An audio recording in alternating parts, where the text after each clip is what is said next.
Yeah, hello everyone, welcome back to another video. So today we are going to learn variable in that programming language. What is a variable? Variable namespace in the memory that is store value.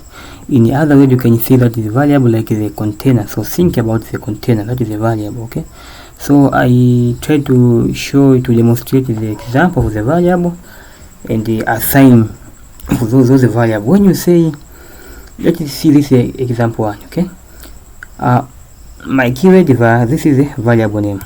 Okay, variable name is name.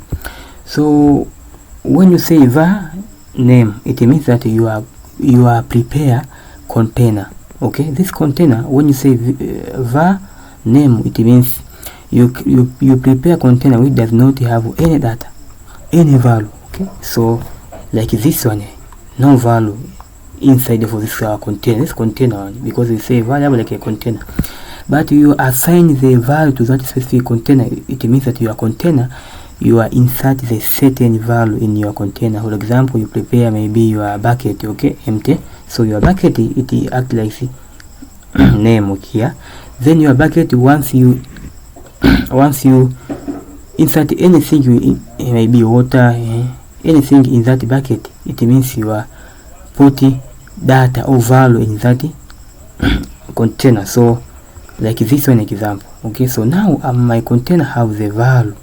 My value is name because the previous was empty because does not have assigned. So now we assigned name equal to a fees. So now our container have the value is a fees. Okay, so let's see another example. This one example, I prepare my container. Okay, this one may be empty bucket. Just think like the empty bucket.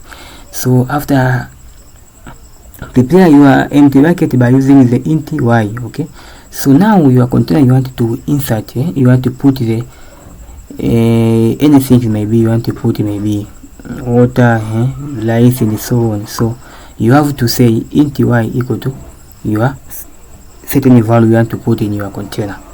So now my container have the variable, have the value of the 10. Why 10? Because I previously was empty value because I declare only.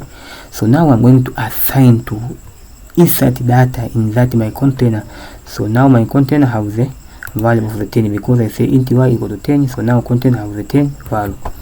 So this is a variable in that programming language. Just think like container, then your container you have to insert data. So simple variable, simple. Let's see you next video. We learn about the other concept in that programming language. Okay, see you next video. Bye bye.